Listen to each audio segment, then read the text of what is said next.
Alright guys, how's it going? I was very surprised by the reaction of this last video. It was extremely well received, but videos like these very rarely get the kind of views of, say, something like the Nvidia one, which has already 3 times the number of views. But for me, stuff like this is great because I'm learning as I'm creating them, and then I'm passing on that knowledge. Now in this Chiplets video, I covered how new possibilities and performance were opened up by moving from a passive interposer to an active interposer. A few days later, over at Twitter, there was some additional commentary on the video, and the suggestion that the cost of moving to an active interposer from the passive interposer was overly prohibitive. So I decided to check that out, and I dug up a paper on that very topic, a paper from late 2017. So forgive me for the 2 technical type of videos in a row, but hopefully this one will also be worth it. Now this paper was cost-effective design of scalable high-performance systems using active and passive interposers. So that's a pretty specific paper. And looking at the authors, you may remember one of them from the previous video. But moving on to the paper introduction, and as outlined in the ITRS 2.0 roadmap, the data center and microserver markets demand increasingly performant and localized processing, with a roughly 4 times increase in the number of processor cores over the next 10 years. Now we can see the ITRS 2.0 roadmap here. That's the International Technology Roadmap for Semiconductors. And scrolling down all the way to page 12, 2015, number of cores per socket was 18. In 2017, it should have been 29 by their roadmap. Intel, of course, released a 28-core CPU. That was their 8180, 28 cores and 56 threads, launched in the 3rd quarter of 2017, and $10,000 for that one. And as you know, AMD launched their 32-core EPYC processor at around the same time. So this demonstrates that the industry is indeed moving in the directions to meet the data center and microserver demands. I thought this was pretty interesting though. As we move on to 2019, the recommendation would be 47 cores per socket. Now, 47 is pretty close to 48, but the suggestion was that Rome, AMD's 2nd generation EPYC, would have 64 cores. And this was also discussed over at Serve the Home last month, with yet more details trickling out of 64 cores and 128 threads per socket. This is the information that I have always been given. However, at Serve the Home, they updated their article saying that it looks like they got some generational information confirmed incorrectly, and that we should now expect a 48 core 96 thread generation before the 64 core 128 thread generation. So pretty telling, I guess, that in 2019 we may actually see the 48 core EPYC rather than the 64. If AMD does do this, it looks a little bit like segmentation to me, and by that I mean I fully expect the Rome CPUs to be capable of 64 cores and 128 threads, but possibly segmented down to 48 cores instead. If AMD does do this, I will not be happy, but I'll cross that bridge when we get to it. It's going to put a lot of pressure on Xeon anyway, because Cascade Lake is not going to get anywhere close to the core count of the next generation EPYC, even with 48 cores. Intel is scrambling to build a competitive response, but as you already know, they are basically nowhere.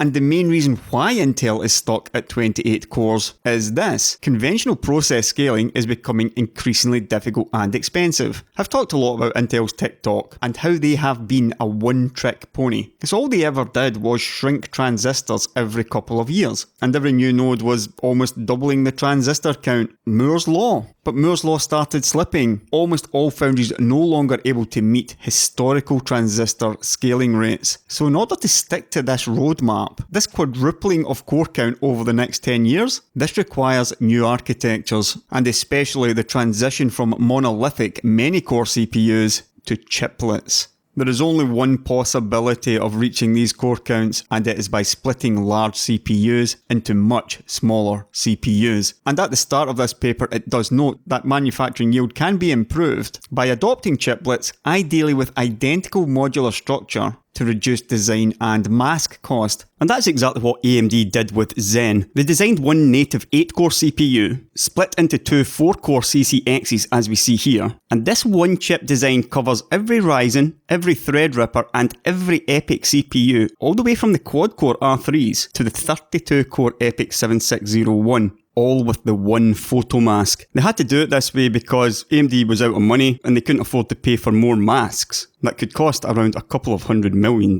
each. But getting back to the main topic here, and the main topic of my previous video was that active interposers were demonstrated to improve signaling and efficiency over passive interposers, basically through new developments on the network on chip. But in this video, I only covered one aspect of that cost, which was yield. And as we saw, the difference between a passive interposer and even a 10% active interposer was next to nothing, 0.5% in yield. And the reason for that was, of course, the very large size of the interposer means that defects are much more likely to hit a non-critical part of the interposer. And I'll show you exactly what I mean by that later. But the transition from a passive interposer we can see here on the left, and an active interposer with the network on chip on the lower layers of the interposer, that transition also increases the interposer cost overhead due to additional process complexity. The passive interposer only has TSVs, that's through silicon vias, and several layers of metal interconnects, so the wafer cost is actually significantly lower than a standard CMOS process. But as soon as you add those active transistors, you would have to use a standard process first of all, essentially adding the router transistors to the interposer first of all, before then adding the TSVs at a later stage. So it's this process complexity, these further stages, further steps, that increases the cost per wafer, and from that the cost per interposer. But just how much more does this cost, and would this additional cost be prohibitive? That was a discussion over at Twitter, with my point here being that it's not so much about it being cheap, it's about the trade-off between cost and the ability to charge higher prices through the extra performance. And I stated that nobody's going to turn down 30% more performance and around 30% more dies per wafer just because the active interposer costs $10 more than a passive one. And we can see Charlie over at Semi-Accurate reckons that my performance and cost figures are hopelessly optimistic. In the previous video though, we did in fact see that moving from the monolithic 64-core design to the chiplet design allowed for a 35% uplift in maximum clock speeds, simply through speed binning. That is, the ability to bin these smaller chips. Bin all those fastest ones together, which allowed for a much better spread of the clock speeds. The difference between the top end of both was in fact 35%, although I did note that in this case the authors used the best case of 16 very small quad-core chips, 18.6 square millimeters. But if anything, the biggest improvement from moving to an active interposer was a dramatic effect in lowering latencies. Those active transistors on the interposer allowed for more exotic network-on-chip topologies, and some of these, including the misaligned buttered donut, showed a vast improvement, especially between chip-to-chip latencies. But of course, as we've already seen with EPIC, you don't need an interposer at all, at least not for 4 dies. This is just an organic substrate, with each of the dies connected via Infinity Fabric. But my argument here would be, imagine what happens when you need to increase the die count from these 4 chips to say 8 or even 16 smaller chiplets. Then the requirement for the active interposer would be almost mandatory, if only for this active network on chip. We already saw how crowded it got around the middle of the network when only the passive interposer was used, and this was only with 4 chips. Any more than 4 chips and you're going to have traffic jams all over the place, unless you move the network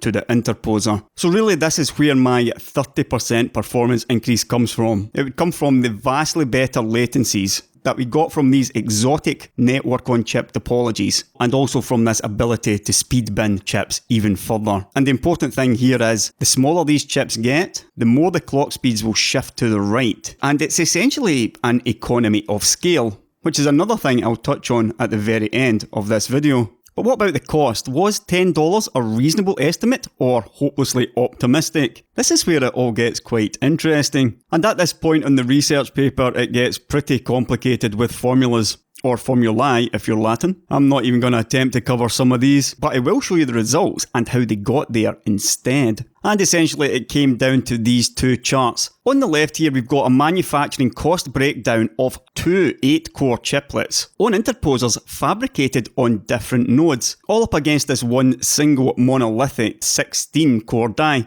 In the last video I stated that interposers would likely be fabricated on 65nm technology, as 65nm will still be fairly common in use among the older processes, stuff like 90nm and older processes. There's basically no point going all that way back anymore when the 65nm process is just as cheap. And looking at the legend, the base cost of the chiplets in the blue, you've got a darker chiplet router area and the green is the Interposer base cost and all the Interposer yield, and this orange bond yield and cost. If you think about adding chips to the Interposer, there is a chance that something can go wrong during that process, and this is all part of the yield as well. Generally speaking though, you're talking 99%. But when you are putting 4 or more chips onto an Interposer, if any one of those fails, the entire system is gone, and that is reflected in what is actually quite a large bond yield and cost. And obviously, because the chiplets are fabricated on 16 nanometers, the cost of those never changes. But at first glance, as soon as we move from the passive 65 nanometer interposer, the green bar, to the active 65 nanometer interposer, we see an extremely large relative increase in the interposer base cost. It goes back to what I talked about earlier. On the passive interposer, you've got your through silicon vias and your metal interconnects. On the active interposer, you need to fabricate the logic first of all before adding the TSVs. This is why the active interposer costs so much more than the passive. Overall, looking at this chart, we can see that due to this additional cost of the interposer, the single die compared to chiplets and an active 65 nanometer interposer costs just about the same. So you would have to ask, is it even worth it when the cost is basically the same as a single 16 core die? But looking at the next chart, figure 12, and we're now using 4 chiplets for 32 cores versus one 32 core monolithic die. Again, as you expect, the move from the passive interposer to the active interposer shows a very high increase in the base cost, but in this case it is still far lower than the single monolithic 32 core die, and the reasons for that has been covered. The larger these monolithic dies get, the harder they are to yield. The smaller the chiplets get, the easier they are to yield. And if we look on the y-axis, we have this manufacturing cost in AUs, which stands for arbitrary units. They shouldn't have used this because AUs also stands for astronomical units, but I guess there's not an awful lot of overlap between astrophysics and semiconductor manufacturing. The arbitrary part gives it away. You're not meant to take these numbers on the left literally. They've just used these arbitrary figures to give you an idea of the relative costs between passive and active interposers and single dies, depending on the manufacturing node that they have used. But I wondered if there was a way to find out how much are we talking here in dollar values, and I discovered this. For this paper, they used what they called a mainstream 8-core desktop or workstation consumer processor with a die size of 200 square millimeters. So that's pretty close to Zen, which we know to be 213 square millimeters. And this Twitter thread was pretty interesting by now, with 1 or 2 others getting involved. And this led to the discovery of the silicon cost calculator, where if we just insert the die size of 200 square millimeters, we're going to stick with 300 millimeter wafers, of course, and here we can change the yield, which is less than 1. We're going to go with 80% yield, which is a reasonable yield for a mature process. And with the discussion on wafer pricing, the consensus came to around $5,000 or $6,000 tops. That's for one 14 nanometer wafer. So let's just take the halfway point of that and go for $5,500. That would give 306 gross dies per wafer. This gross die number is purely based on the die size on a 300mm wafer. I'm not going to bother with the rectangular shapes or anything like that, as this is simply a rough estimate. But if you take this 306 figure, multiply by 0.8, which is the yield,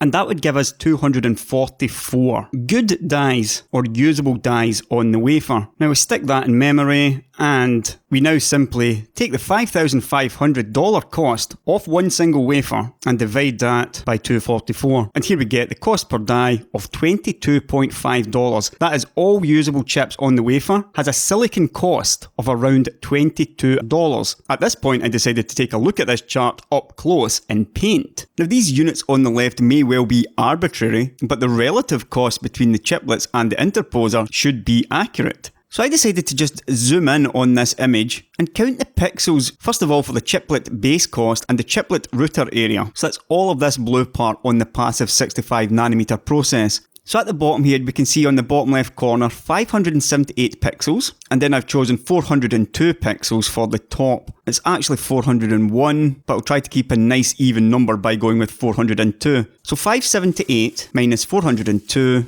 leaves us with 176 pixels. Now it's 4 chiplets, remember, so you're going to have to divide this number by 4, which gives us 44 pixels per chiplet. Now this worked out really well. Because if you remember, going back to the silicon cost calculator, the cost per each die came in at $22.5. If you just go with the $22 mark, and with each chiplet being 44 pixels, that would mean that for every pixel in this image, the manufacturing cost would be 50 cents. So that's a really good round number to go with. And it's now really simple to work out the cost of the interposer, the bond yield, and everything else. You simply need to count those pixels and multiply by 0.5. And doing that, we come to a base passive 65nm interposer cost of $7. Remember, each chiplet would be $22. The total passive interposer cost, including the bond yield cost, that came to $12.50. With the 4 chiplets costing $88 or $22 each, that means the entire system, including the passive 65nm interposer, costs $100.50.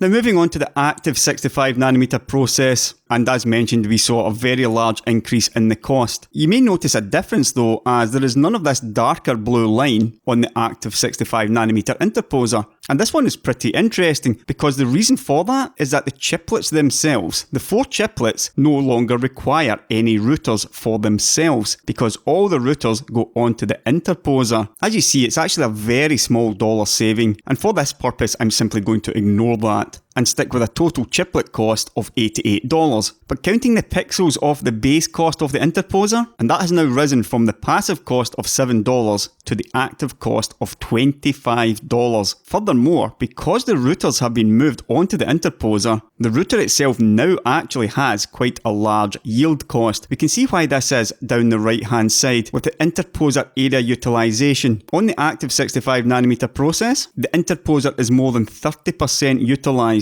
And the reason for this is pretty simple. 65nm routers are much larger than smaller routers like, say, 16nm. A vastly larger die area is required for each of the routers. 65nm in blue and 16nm in green. We can see the 65nm routers are far larger, which is reflected in the increased interposer area utilization. And the more of the interposer that is filled with transistors, the lower the interposer yield. And this means that the total active 65nm interposer cost, the base cost, the yield cost, and the cost for bonding has now risen from $12.50 of the passive interposer to $38.50. Which is a difference of $26. Remember, each chiplet, $22, and now the active interposer is actually going to cost $26 more and a total cost of $38.50. Even with this additional cost, it is still far, far lower than a monolithic 32-core die. So although yes, it does appear that I was hopelessly optimistic regarding the extra cost between passive and active interposers. Remember, I said $10, whereas the extra cost was $26.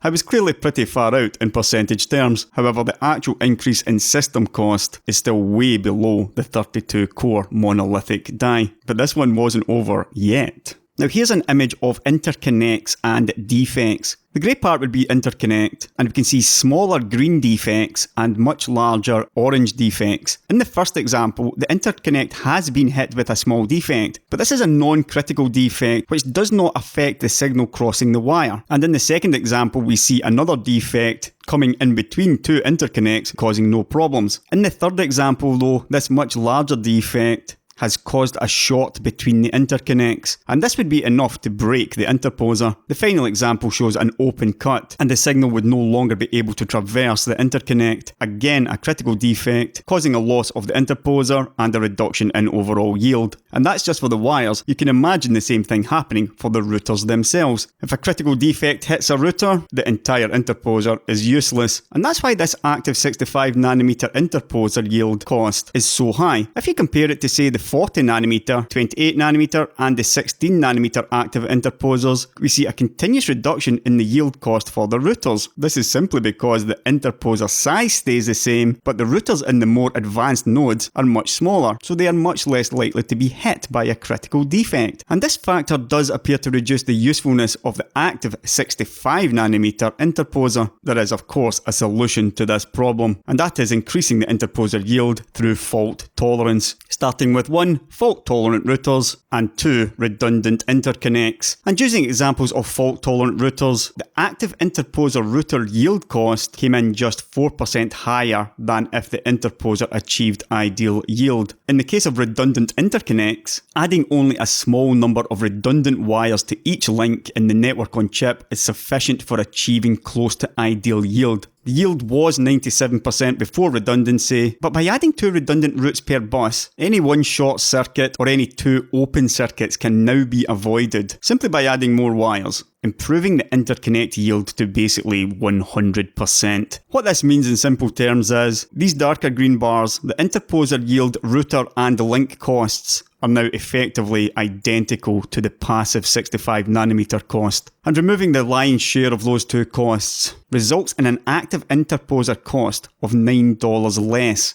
giving a total final cost of the active 65nm Interposer with built-in fault tolerance of $29.50, and the overall cost between the passive and active systems would be $17. Still a little bit over the $10 I claimed, but I wouldn't have called it hopelessly optimistic either. Now, to finish this one off, what has been another advanced topic, and for me one that is fascinating, because the deeper I look into chiplets and interposers, the more obvious it becomes. Looking at this ITRS roadmap and the demand for 47 cores in 2019, Intel can't get there. They are stuck on 28, and it's because they don't have chiplets. Had their 10nm node been in good shape, I still highly doubt they would have released a 48 core chip in 2019. They could do it, but margins would be in the toilet. And I remembered a comment from AMD CEO Lisa Su recently. And then as it relates to the competitive landscape,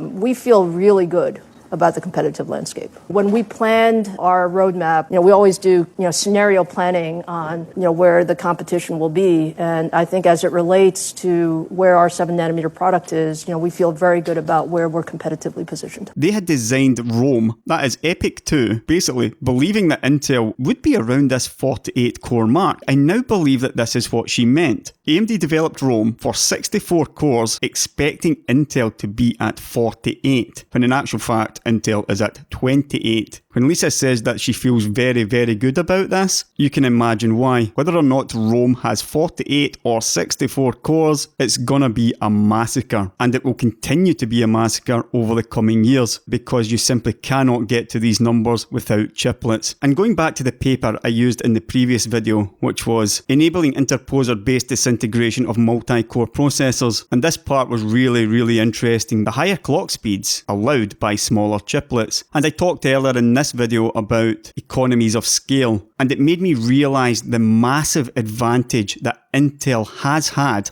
up until this point. The x86 CPU market is around 250 million units, maybe peaked at around 350 million or 300 million, with Intel providing between 85 and 90% of that market every year. And they've always had an advantage in node size, so they've always had smaller chips anyway. But if you think of the massive manufacturing clout that Intel has had, 9 or 10 times the amount that AMD has ever had, and those smaller die sizes basically allowing them higher clock speeds on their very best samples. This is why the K-series chips exist. They're not very common, but because of Intel's massive manufacturing clout, they are able to create stock-keeping units of their very best silicon and sell those as K-series. On the desktop, that is. And that allows them to charge higher prices. You remember when I talked about Intel's first 10nm processor, that little dual core that had the disabled graphics, and it actually had lower frequency as well. 10nm chip with lower frequency than Intel's 14nm chip. And we saw Intel's own charts admitting that their 10nm chips will have lower performance. This is simply because Intel's 14nm is now so mature that they can bin faster parts. The 10nm is in such poor shape that even though the transistors are much smaller, they cannot reach the same speeds as their current process. They simply cannot find enough fast chips on their 10nm wafers. The i3-8121U is slower than the previous generation 8130U, and that's why. Intel has always had this massive advantage, but now that advantage has completely turned around, and it will be seen most of all in the data center. In 2019, I expect AMD to be twice as fast through a combination of better manufacturing node and the ability to speed bin their chips. And by now, I am basically fully in on this whole idea of chiplets and interposers. I have been for a while. But not only that, I have now become convinced that AMD will move from 4 chiplets to perhaps moving to 8 or 9 chiplets. Whether or not that happens with Rome or the next generation, I still don't know. But it is crystal clear by now that smaller chip sizes, smaller chiplets, the smaller you can go the better, possibly even going as far as 16 chips in a package. But for me, likely to be 8. My belief is that they will stick with the same 8 cores per die, yet move to 8 chiplets rather than 4 in the current EPYC. This will give them better yields, it will give them higher clock speeds, with latencies being at their best point in an 8-chip system. In 2021, we could be looking at 5 nanometers, which may allow for an increase in core count, but AMD should be able to beat the 59 core count in 2019. 2023, I guess that's the 3 nanometer node, which for me would be another doubling of core count. AMD should be on 128 cores. 16 chiplets, 8 cores each. That would be my speculation. But 2023 is still pretty far away, so I'm not going to get too far ahead of myself. So wrapping this one up,